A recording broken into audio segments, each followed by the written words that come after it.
Es un virus que se transmite principalmente por el aire. Pero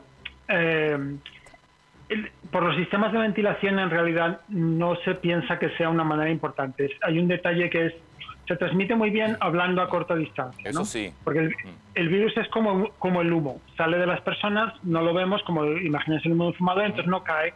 Hay parte que cae, pero esa es poco importante, y hay parte que está más concentrada delante de la persona, ¿no? Entonces, si estás muy cerca sin un tapabocas, pues entonces te contagias más fácil. Pero la otra situación importante es cuando estás compartiendo el aire en una habitación. Y a lo mejor estás a más de 1 metro o 2 metros, pero estás compartiendo el aire en una habitación mal ventilada, donde con el tiempo se va acumulando el virus, como si una habitación donde hubiera gente fumando que tiene poca ventilación. Se acumula el virus, respiras en esa habitación durante mucho tiempo y te contagias. Esto es lo que se ve en muchísimos casos de superpropagación, en bares, en coros, en muchos sitios, en fábricas donde pasa lo mismo. ¿Y cuántas horas permanece el virus activo, digamos, en el aire?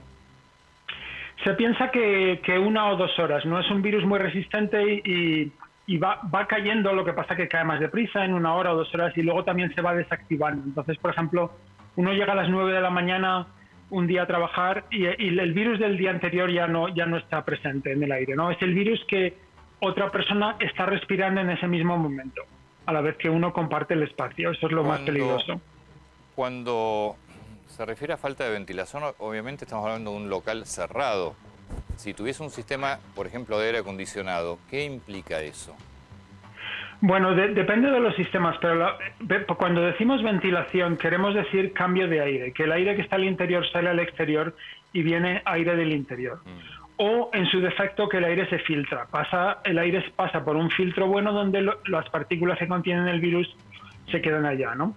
Entonces, un aire acondicionado como las unidades que hay en las ventanas o estas unidades que se ponen arriba, estas toman el aire de la habitación, lo enfrían y lo vuelven a poner en la habitación sin filtrarlo. Entonces esto no hace nada, mueve el aire, pero no quita el virus, ¿no? Incluso a lo mejor lo mezclan más eficientemente. Entonces, esto no es suficiente, esto es una situación cerrada. Entonces, lo que decimos, si uno tiene una unidad en la ventana, pues una cosa, hay que, a pesar de que sea menos eficiente, hay que abrir las ventanas también para ventilar. El aire acondicionado va a usar más energía, pero ese es el precio que hay que pagar por estar más seguros estos meses. Claro. Por eso hay que ventilar. Porque tal vez uno tiene la habitación cerrada, mete un ventilador de techo y lo que estás haciendo en definitiva es todo el tiempo moviendo el aire. Que puede tener el virus. Si hay una persona infectada, tiene el virus. Sí, el aire se va a mezclar de todas maneras. Si uno está, pero vamos, no.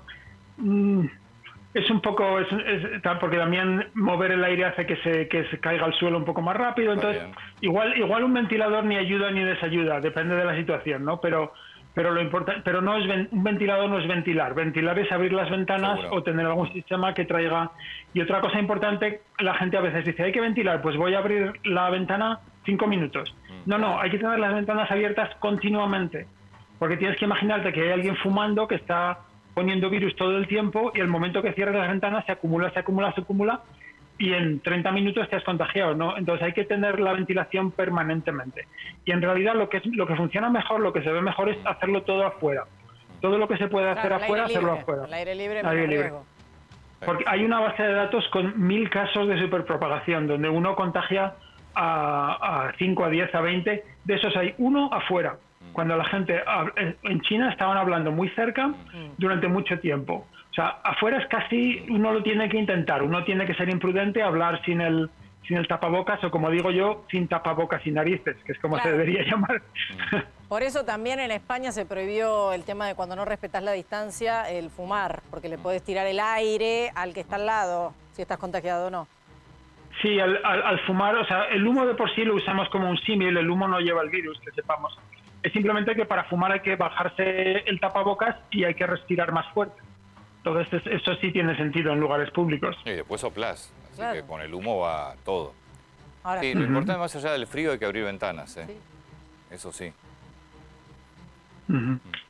Y lo que se puede hacer afuera, pues, por ejemplo, estaba hablando en España, decir, pues, los parques, dividirlos en trocitos y hacer allí las clases, todas las que se pueda. Poner unos techos abiertos, pero sin paredes, Esto se ha hecho en Nueva York en 1910, hubo una epidemia de tuberculosis y hubo un invierno terrible, mucho más frío que el que hace en España, por ejemplo, y seguramente en Buenos Aires, y sin embargo hicieron las clases afuera todo el invierno, ¿no? Entonces, uno se puede adaptar a las circunstancias, porque realmente el contagio es mucho menos probable afuera si se mantienen las distancias y si se lleva el tapabocas. Sí. Pregunta sobre el tema de los filtros que tienen los sistemas de ventilación, aire acondicionado, por ejemplo, cabina de los aviones, porque también al principio nos decían que eran filtros que si bien filtraban el 99% de las bacterias, esto era un virus y no llegaba el filtro. ¿Son efectivos los filtros para el coronavirus? Sí, esto es un error, esto es totalmente erróneo. Los filtros funcionan muy bien para, si estuviera el virus en el aire, las partículas de 0.1 micras se difunden mucho, tienen el movimiento browniano y los filtros las capturan muy bien. Pero en realidad no hay ningún proceso que pueda poner un virus solo en el aire. Tienen unas partículas mucho más gordas, como de 3 micras, que la mayoría pues es saliva o fluido respiratorio, mocos y agua, y ahí hay unos pocos virus, ¿no? Entonces, y estas partículas son fáciles de filtrar. Entonces, la diferencia, en los aviones tienen unos filtros buenísimos, sí, y cambian el aire muchas veces en una forma así. Entonces, uno se puede contagiar, pero solo, digamos, del de al lado, del de la misma fila o el de la fila de atrás. En los aviones modernos y buenos, en los aviones pequeñitos, más viejos, no es así, ¿no? Ahí hay más peligro. Pero luego en los sistemas de aire acondicionado, pues hay diferentes filtros. ¿Qué filtros pone la gente? Normalmente el más barato. Y entonces ahora lo que decimos es que hay una, por ejemplo, se suele poner lo que se llama la categoría 8, el MERV 8, ¿no? Entonces ahora lo que decimos es que hay que poner el 13, que filtra mucho más, no es mucho más caro, pero filtra mucho más, ¿no? Y esto quita muchos más virus del aire.